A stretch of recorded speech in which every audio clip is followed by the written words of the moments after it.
This is what the WNBPA did today on social media. The rhetoric, like y'all got to get it together. Roses are red, violets are blue. We love a proposal that values players too.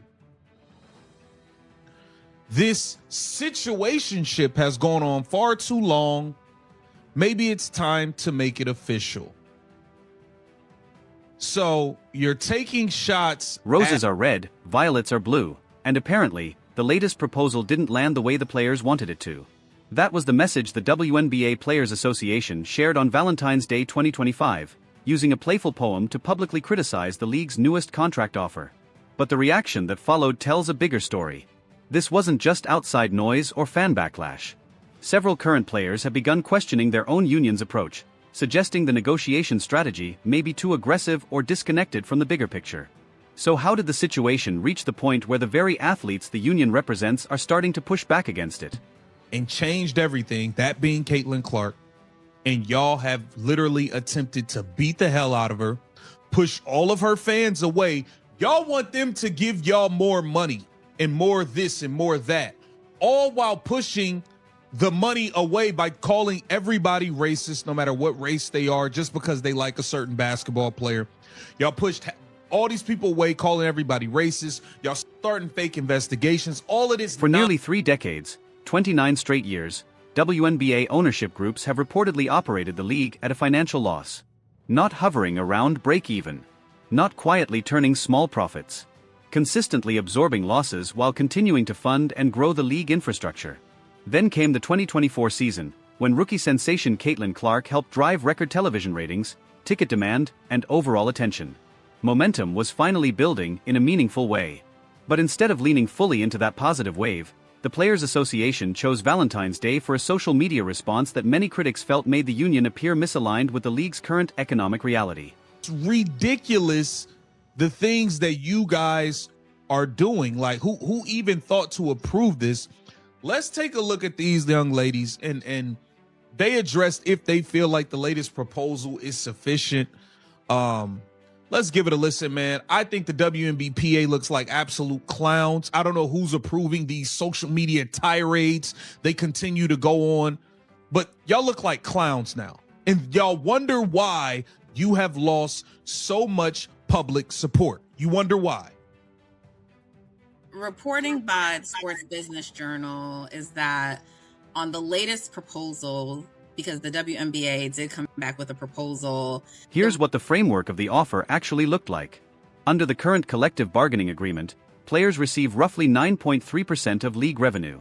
The union pushed for a jump to 30%, a figure that, depending on how revenue is calculated, would approach or potentially exceed the effective share seen in the NBA. In response, the league proposed a package that significantly raises total player compensation, introduces full charter travel across the league, strengthens protections for pregnant players, including trade consent, and addresses dozens of the union's previously submitted improvement requests. However, because the headline revenue share number did not reach the 30% target, the proposal was met publicly with sarcasm rather than cautious optimism. Yeah. And the PA previously asked for 30%. And they currently have 9.3% right now. So right. It's one of those ridiculous, it's an increase, but come on, it's nominal at best. In some ways, it almost feels like the league is daring them to strike, because if you come back, I don't think the league is daring them. I don't think the league is daring them to strike at all. The league is giving them $1.3 million. A league that has done nothing but lost money behind these ladies year after year. I don't know what y'all talking about. Proposal that makes no kind of movement on the key issue. And I do understand the league's perspective, because they feel they came back and they addressed it. It's worth slowing down and looking closely at what the league says is actually on the table. Full charter travel alone would eliminate commercial flying for every team. No long airport waits, no tight economy seating, and far fewer scheduling headaches. That represents a major ongoing expense the league is prepared to absorb. The pregnancy protections would ensure players cannot be traded without consent during that period, directly responding to concerns athletes have raised in recent years. On top of that, the proposal reportedly includes upgrades to health care coverage, retirement planning, and off-season earning opportunities. These are meaningful quality-of-life improvements, not symbolic add-ons.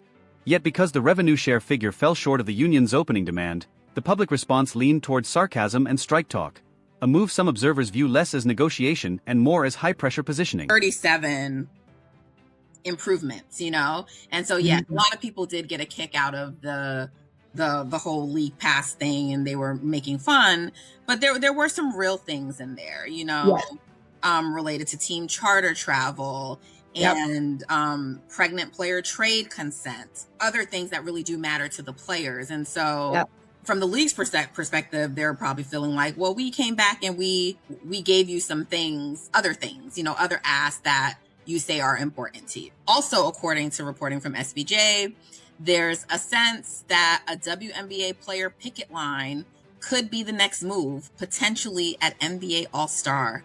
I find it interesting that the Players Union recently posted on their Instagram account video discussing when the NBA players did a strike at the NBA game.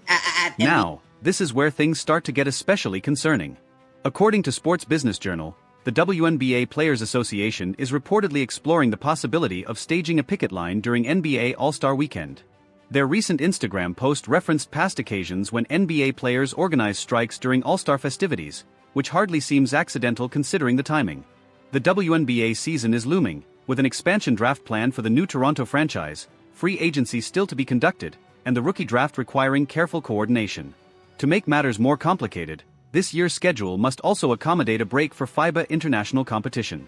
Any delay to the season doesn't just push back opening day, it triggers a domino effect of logistical challenges that ripple through the entire year's calendar. And all of this turmoil, critics argue, is happening because the union appears more focused on creating social media attention than on engaging in substantive practical. The closer you get to when that starting date is supposed to be and no agreements reached, just seems unlikely for the start date that they're planning.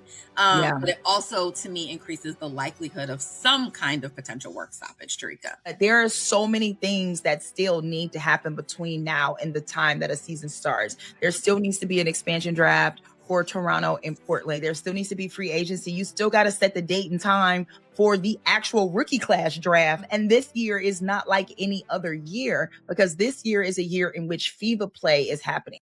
So the league is already expecting. Think about the position this puts the WNBA in. For almost 30 years, the league has consistently operated at a financial loss, struggling to break even while covering operational costs out of pocket. Now, thanks to the unprecedented drawing power of a single star player, the league finally has a surge of momentum, higher viewership, increased ticket sales, and renewed public interest. Instead of capitalizing on this rare opportunity to solidify growth and stability, the league is now facing the very real possibility of a work stoppage. The reason? The Players Union appears more focused on generating Instagram buzz and viral moments than engaging in serious, solution-oriented negotiations. The league, meanwhile, put forward a proposal that included meaningful, tangible improvements across multiple critical areas: full charter travel to ease player logistics, expanded healthcare provisions, retirement enhancements, protections for pregnant players, and adjustments to off-season compensation. And yet, the union's response is, y'all don't get it. Y'all really, really don't seem to get it. What are y'all doing? Happy Love Day out there for everybody, man. Happy Valentine's Day. It seems like somebody in the WNBPA isn't getting no loving on today. That's what it seems like. Are y'all loved? This is nuts. The WNBPA continue to play ratchet, bitter ex-girlfriend games via social media with the WNBA and its owners. This makes no sense. This was stupid. Let's be clear. This was stupid on the WNBPA's part. And yet, the union's response is, here's what makes the situation even more baffling, even more absurd, and frankly, quite alarming. The WNBA Players Association has spent the past year actively alienating the very fan base that could be instrumental in justifying higher salaries for players. They've repeatedly labeled Caitlin Clark's fans as racist, often regardless of anyone's actual race, creating unnecessary tension. They launched multiple investigations into alleged fan misconduct, investigations that ultimately went nowhere because the claims were completely baseless. In doing so, they cultivated a hostile environment for the fresh wave of audience members brought in by 2024's record-breaking viewership. Here's the stark reality: You can't simultaneously demand NBA-level salaries while driving away the very fans whose ticket purchases, viewership, and engagement generate the revenue needed to pay those salaries. That isn't a negotiation strategy, it's self-sabotage. And now, what do we see repeating in their negotiating approach? Instead of emphasizing the real, tangible improvements they've won in proposals, improvements that directly affect player welfare, they're posting sarcastic poetry online, threatening strikes, and generally projecting an image of petulance. Who greenlit this communication strategy? Was it Union Executive Director Nika Umekai? Whoever is managing the Players Association's social media and public relations clearly needs to grasp a fundamental principle of negotiations. You do not strengthen your bargaining position by appearing unreasonable, petty, or performative. The optics here are disastrous. Consider the context. The league has operated at a loss for nearly 3 decades. They put forward substantial, meaningful proposals across multiple categories: travel, healthcare, pregnancy protections, retirement benefits, and more. And yet the union responds with mockery and a Valentine's Day poem. How does that resonate with the general public? With potential corporate sponsors who are weighing whether to invest in the league? With casual fans who only started watching because of Caitlin Clark and now see dysfunction instead of professionalism? Rebecca Lobo, a WNBA legend and current broadcaster, has consistently highlighted the importance of tone and rhetoric in public communication. When you're trying to grow a league and establish a sustainable business model, you cannot afford to act like you're performing for Instagram rather than negotiating seriously. And yet, that's exactly what this looks like. Here's a reality the Players Association seems to ignore: revenue sharing percentages mean absolutely nothing if there's no revenue to share. The WNBA is not the NBA.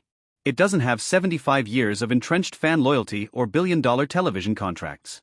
It is a league that has been subsidized by NBA owners for 29 years, and it only began to show signs of financial viability in 2024. That fragile momentum can vanish almost instantly if you alienate the newly acquired fanbase. The league's proposal acknowledges this reality. It offers substantial concrete improvements in areas that genuinely impact player quality of life: full charter travel, healthcare upgrades, protections for pregnant players, better retirement benefits, and improved off-season compensation. These are not token gestures. These are meaningful, material enhancements with long-term value beyond simple salary figures. Yet the union's public response indicates they view anything less than their initial 30% revenue share demand as an insult worthy of ridicule. That is not how leverage is built. That is not how public support is earned. That is not how you position yourself as reasonable partners committed to growing a business. Instead, it makes the union look performative, focused on social media clout rather than tangible progress. And the timing couldn't be worse. The WNBA finally has genuine momentum. 2024 shattered viewership records. Attendance surged. Merchandise sales spiked. Corporate sponsors expressed renewed interest. This created an unprecedented opportunity to negotiate from a position of strength. But all of that is jeopardized if goodwill is squandered through performative antics. Posting a Valentine's Day poem does not project strength, it projects pettiness.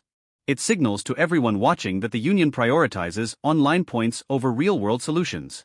Even more concerning, current players are publicly criticizing the union, calling it selfish and greedy. That alone should be a massive red flag that the strategy is failing. Now we have to ask, what happens next? Will the Players Association actually follow through with strike threats?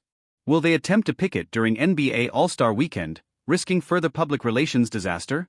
Or will they recognize that their current approach is damaging the union's image and return to serious, constructive negotiations?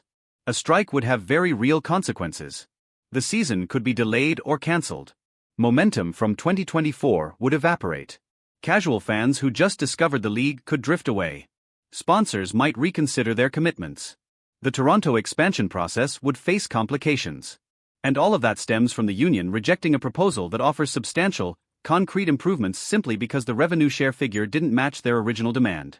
Is risking all of this really worth it? Is social media posturing worth potentially undoing years of progress? The Players Association must confront this question honestly because as of now, their actions suggest they haven't fully considered the long-term consequences. They are playing short-term games with implications that could affect the league for years. And the league, the very entity they aim to strengthen, would be the ultimate casualty. So here's my question to you. Is the Players Association justified in rejecting this proposal and threatening a strike, or are they massively overplaying their hand at the worst possible moment? Because, from my perspective, posting Valentine's Day poetry while threatening to strike does not convey strength. It conveys a union that has lost sight of where the league stands financially and strategically.